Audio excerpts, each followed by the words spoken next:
Well, welcome everybody. Thank you so much for joining us. I'm here today with Claudia, a trustee at Wings, and Stuart, the founder and CEO of SmartSTEMs. Thank you guys for joining me today for the Ada Scot Festival. Amazing. I'm Siobhan. I'm the program manager at Wings. So we're going to just have a talk today, a bit about what Wings does, a bit about what SmartSTEMs does to give you some information on that, and also start a really, really important discussion about confidence in girls, helping them to have the confidence to enter STEM, enter computer science. That's what Ada's all about, and how we do that, and our plans for the future.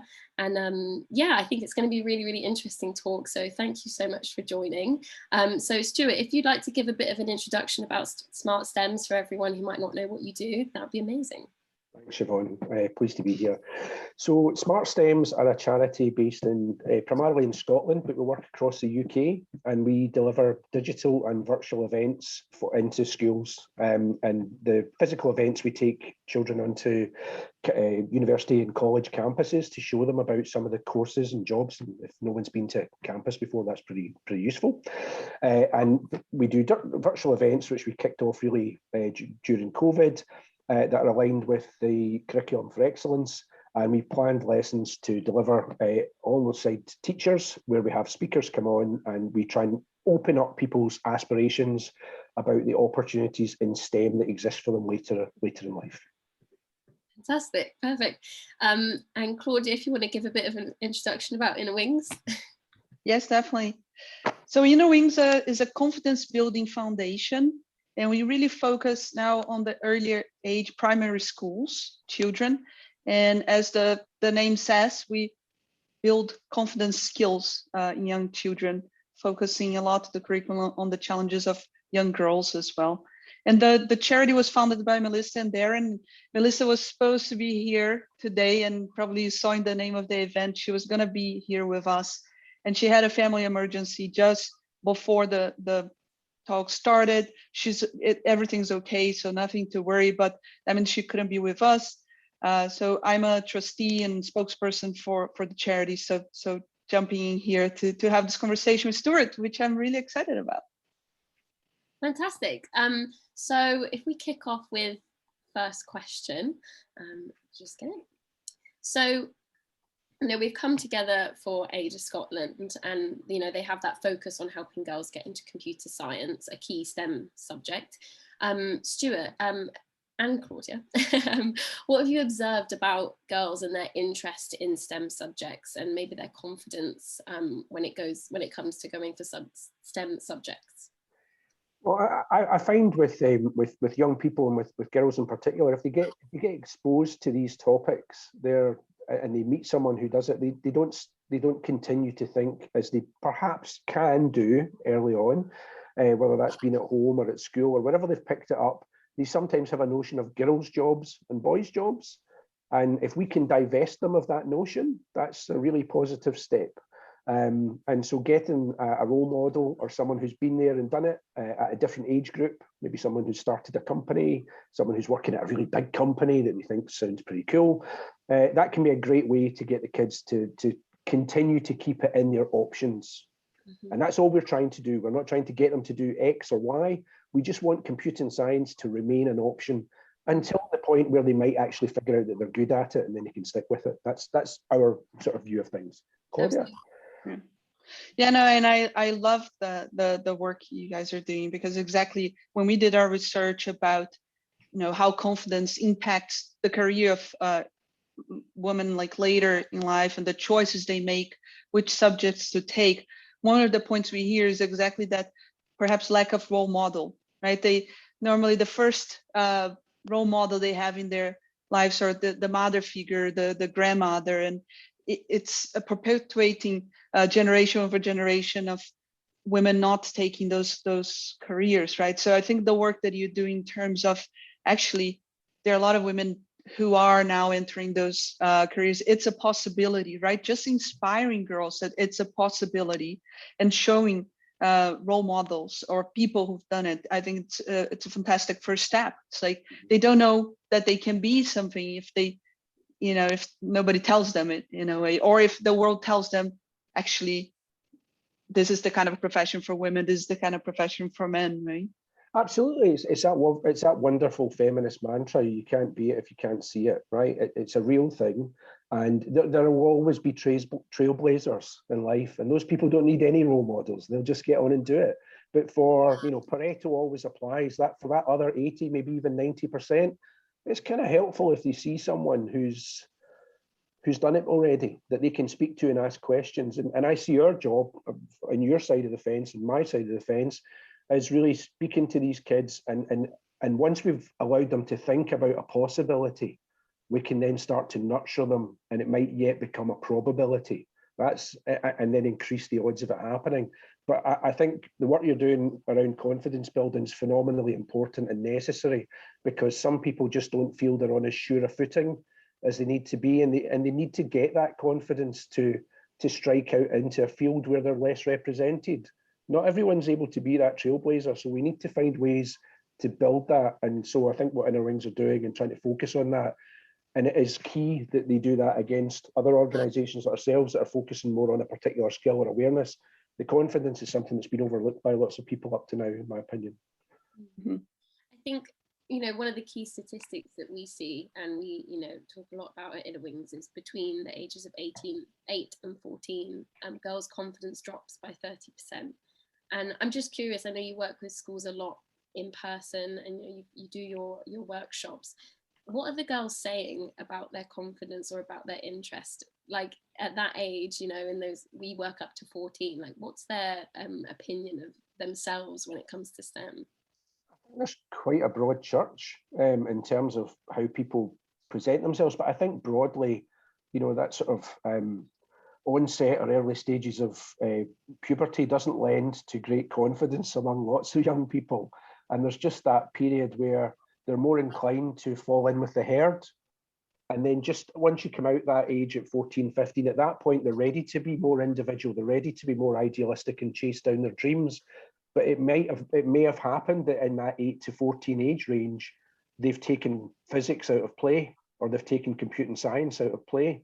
And so what we need to do collectively is encourage those things to stay in play as they get through that difficult period. That's from my side of the fence, and I think from Claudia's side, I'll let her chat about the confidence side. Yeah, and it's interesting that you think, wow, so young, 8, right? Already challenged with confidence. When we start doing research, of one thing we found out is that there's a lot of narratives being told to the children of what is expected from them. It comes from the household, it comes from school, social media is a big one as well. And I think the challenge that some children face is actually finding who they truly are, what really makes them happy, versus this expectation that is coming from the world of what is expected from them, right? And I think that's a point we've been working a lot. So we talked about the inspiration, like there are possibilities, but then if you come into a room and you're the only one that looks like that, right? So imagine these girls are like, okay, I want to do career in STEMs, and they come in a room and they're the only women there, the only girls there. It is really hard to find that you fit, that you belong there, right? When you look around, and I see a lot of women or girls like actually taking on the challenge and sometimes losing themselves in that challenge because they're not authentic anymore. They're trying to be something else. They're trying to be like others that they see around. Mm-hmm. So finding this authenticity is a key one that we are working on. Mm-hmm. And I can tell about the programs we have on that. But what do you think about that, Stuart? I would agree. I think, I mean, in terms of like practical steps, how can we put a series of really concrete footholds in front of these young people so that they can make their journey? Sometimes I see in the computing science side that, you'll get kids who are very much, they want to go down the gaming route, and this is boys or girls, want to go down the gaming route, and it's kind of, almost like cyberpunk, steampunk worldview. And they don't. So I think it's incumbent on us to really show them the breadth of opportunities that computing science can represent. the fact that computing science is and continues to be and will increasingly be part of every business and every industry. And those are really, really, really useful core skills, so that if you've got a passion topic and you've got a core discipline in computing science, really you have so many options when you're older. If you want to go and work in the arts, or want to do this, or want to do that, those things don't preclude you from computing science. They just have particular areas. And so helping to show that diversity of role, you know, independently as a team, working remotely, showing these things, showing artsy, less artsy, crunchy, less crunchy type of job, showing all these things to people allows them to think, there's something in there for me. I should keep this in play. This does provide me with good opportunities, because, you know, a lot of kids aren't coin operated when they're 8 years old. They're not thinking about what their salary is going to be or their career aspirations, but they are thinking about what might be fun, what might be a fun way to spend the time that they've got on this planet. You know? Yeah. So that's what we've got to show them. Yeah. And I love you touched the point diversity, right? Because I think if we step one level higher and think about like, why are we doing all of that? And obviously we're thinking about a more diverse world where you have different points of views in different classrooms, as well the other side of the token, which is professions that normally are taken by women being done by men, also bring that different point of view to the table, or diversity of thought, right? Absolutely. If we can't have, you know, as a society, if we have over the last 5 or 10 years, as you know, in the world, we've become a lot more aware of different sorts of biases. You know, our thought processes around unintended bias. You know, was it positivity bias? The idea, you know, it's not going to happen to me in areas of risk. We have become more mature in those positions, but we haven't yet really applied it enough into our day-to-day practices. So having, you know, I see it in veterinary studies in Scotland, in veterinary studies in dentistry and medicine. All of these, which are under the STEM banner, are more have more intakes by young women than by young men. And we need to make sure that both these messages are taken out, because if we don't, we're going to find in any of these areas more groupthink going on, less innovation, less invention, less progress, and our societal potentiality is reduced if we don't address groupthink. And that only works by getting in at ground zero and explaining to kids that there are no girls' jobs and there are no boys' jobs. Yeah. So our programs are, you know, the name Inner Wings. So it's really finding that inner strength and confidence. And it starts, we call it Find Your Confidence. The first one's Find Your Superpower. Siobhan is the program manager here for the program. I see another Stuart. Hi. Sorry, it's Karen Murray. I'm here from SmartSTEMs. I just joined using the link. My apologies, I didn't realise it was going to come up as Stuart. Please. Hi, Karen. No worries. Hi. Same happened to me. I came as Melissa, and then changing the name. Nice to meet you. Yeah, we're just talking about confidence, obviously, and I was just sharing. You know, we talked about basically giving the ideas, planting the seed. You can be whatever you want to be, right? As first step. And I see SmartSTEMs doing a fantastic job in there, and just sharing a little bit of where we're tackling is potentially like one step after that, which is like, okay, now the ladies the girls were encouraged to take that first step and enter that room that potentially they were the first ones to look like that, right? And then what do they do? How do they find the confidence to be able to express themselves, to share the unique point of view? So we have the first program is called Find Your Superpower, which we really explore the kids finding what is very, what tickles them, what makes them happy, what are they great at? So instead of focusing on like, oh, everybody's on TikTok and dance really nicely, I don't know how to dance and I need to, you know, bad for me. It's like, what are you great at? What really tickles you? Like, let's double down on that. And I think if you think for the world, if everybody can choose, you know, and focus on where they're the happiest, where they are the best, and we have the best of everyone, right, in the world. So that's really the first step. And the second step is like, okay, you found where you're great at and what tickles you, what really makes you happy, your superpower. then how do you get your message across? How do you communicate, share your idea? Knowing that you're going to get potentially in an argument, or there will be people who don't agree with you first, right? And that's the second program we have, which is Finding Your Voice. And it's more than public speaking, but obviously it has public speaking elements to it. But it's really like about communication. It's like understanding that everybody's born as a communicator, right? We can all communicate.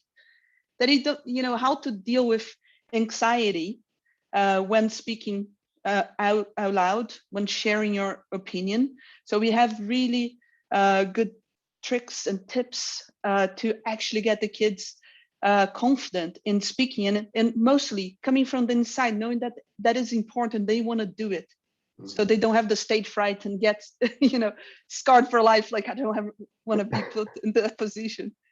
So that's like where we're really investing now. I think that's so important, Claudia, because there's lots of people who sort of, they're on that trajectory to go and do something, but that maybe their confidence falters, or maybe mum and dad talk them out of it, or there's just lots of, if we imagine everyone at the start of the race who has the chance to make it to go and do something in one STEM career or another, there are very many points at which they can fall away. And we've got to make sure that we shore up all those areas where they can naturally drop off. And confidence is a key part of that. And I know I touched on it earlier, but lots of us are working to show role models, or to try and support teachers with bringing in industry experts into classrooms to help facilitate more current learnings, and to bring some fun and some real practicality into topics. But the confidence piece has maybe been lacking with what a lot of us are doing. We try where we cover is things like that. So we're trying to address that poverty of aspiration. I didn't even know there was a job to do that. I'm pleased every time I come across a job role that I've never heard of, and then I'm desperate to tell everyone else about it. And I think that's so important that we continue to do that, but that person helps to instill confidence in those young people. And maybe if they can signpost to people like yourselves in the schools to say, well, why don't we try and do this more systematically, rather than relying on that one speaker or that one engagement to set a fire in that young person's tummy? Why don't we try and be more systematic about how we address that confidence issue? So I'm really encouraged by what you're doing, and we'll try and signpost more to yourselves for sure. Very cool. Siobhan, do you want to ask us another question? Or should we keep going? No, this is honestly fascinating. When I was growing up, I think knowing that there were, people in like the next generation that was so passionate about making, my life more authentic, and, wanting to help me build my confidence. I think, it's really, really inspiring to see. So how can teachers, parents, mentors, how can they build confidence? Because we know confidence is obviously so important, but what can we do to really help girls and boys understand how important confidence is? How can we build that confidence in them? Maybe this is more for Claudia, but we try and brief speakers to talk about the fact that they didn't arrive as the finished article. I think sometimes children think, oh, look at this, they're giving a good talk, they know this topic, they went to this school, they did this stuff, they traveled the world. Oh my goodness, how do I navigate myself from where I am today to that point? It seems if we're not careful, we can really put people off, right? So we have to make sure that the person gives those navigable touch points. Well, actually, go and speak to people who do this job, and if you don't know somebody, we'll try and help you with that. You can speak to me after the session. We encourage our speakers to remain in contact through the broker, through a teacher. It's not like go off and have conversations privately, but you want people to understand that when I got this first job, I had learned some skills, but I maybe didn't have, I wasn't the complete article, and I had to go and navigate. So it's the same when we put role models in. We'll try and show graduate apprenticeship students, for example, to 10-year-olds, whereas if we got 14-year-olds, we might show somebody who's a wee bit further on in their career. And if I'm speaking frankly to university students, which isn't our core at all, but we might show somebody who's in a really high-flying job, because it has to be within that. I think in teaching circles, they talk about the zone of proximal development. We can't show things that are too far away, or it can seem just, oh my goodness. So we've got to give them baby steps, consumable, actionable advice. Keep in touch, keep saying yes, keeping your options open. Yeah. Yeah, and I think you know, this whole point of role model, you almost think like everybody has a responsibility, right? All the grown-ups into being a role model to the next generation. And it's not just because it's my child, or, you know, and obviously the teachers have such a big responsibility in that, right? As they are there day to day with the children, seeing them grow. I see my, you know, I just met the nursery children, was getting coffee this morning of my children, and you know, she's seeing my children grow the same way. They're still in the same school as I'm seeing, right? So it's much more than parents' responsibility. It's, I think, grown-ups, but I think to the point of being systematic, the way we are seeing this, obviously, it's so hard to get parents' attention. These days, there's so much information being fed to parents. And from our experience, parents pay attention to what the school is sharing, right? And the schools are doing the research and finding what's the latest and bringing programs in. So from the beginning, we've been working with the schools, and we empower the teachers to deliver the curriculum. So we build the program and we teach the teachers, and we give the program to the teachers. The teachers also know how to adapt to their own classroom, right? So we give the parameters, we give like the lessons learned, the opportunity to chat with each other and you know, exchange ideas. But we really think it's powerful for the teachers to be bringing that message into the classroom. And so that's where we are really focusing. And obviously later, through the schools, getting to the parents, right? So bring the parents into that conversation as well. So we think that's how you really like close the loop. I think it's difficult sometimes the teachers are really drowning, you know, that it can be very, very difficult. And I think if you know, my business is a cybersecurity business, is my kind of day job, and I think industry has to put its shoulder under the yoke a wee bit more than perhaps it's done historically, and support the teachers, because sometimes I think, and it's good to hear you're doing the support and the wraparound, but sometimes things just land in at school and it's like, oh, good, another thing. And what we need to, you know, if industry, particularly big industry, if big industry wants to have a really good talent pipeline, a diverse talent pipeline, it has to invest in that talent pipeline. It has to take time to go out and engage with schools in their community and ensure that everyone is given that equity of opportunity.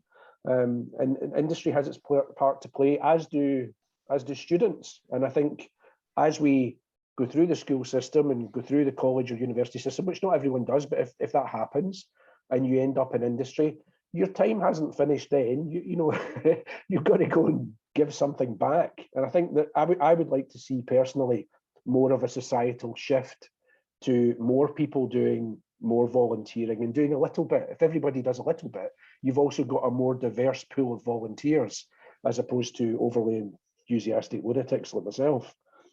That's a very fair point. I like that, and you give us something to reflect on our own model. How can we, like bring more support and more people involved? And I really like that. Yes. We found students at college and university quite keen to help. One of the things, a fortunate accident, it wasn't by design, but a fortunate accident that came out of an early SmartSTEMs event was that we had a volunteer come, and we also had HP, and there was a young person who came to volunteer, and they met a person who was volunteering as part of their job through HP, and later on I bumped into them. They said, "Oh, I got a summer placement at HP." So they got something out of it. HP got something out of it, because it can be a bit of a lottery trying to find student volunteers. And they got to meet someone and see, oh, this is a decent human being who has good social values as well as some skills. And so it de-risked it for the employer. The student got an opportunity out of it. Oh, and by the way, the school got well supported by someone from industry and someone from college. So there are people who are, I think, ready, willing, and able, and to be mobilised if we can just drop the barrier to moving from being a sort of passively good person. I would do good if the opportunity arose, to an actively good person. I did this on Tuesday. Mm-hmm. Yeah. That's a good point. Yeah, I was just going to say, I think that Inner Wings, we're hoping to have, an ambassador scheme where we have those like older children supporting the younger ones, and seeing that clearly works with what you're doing, I think is really, really positive. And I think it's definitely something that will make a big difference. Having someone that you can talk to in a sort of, it's not necessarily as intimidating, and someone that you can really relate to.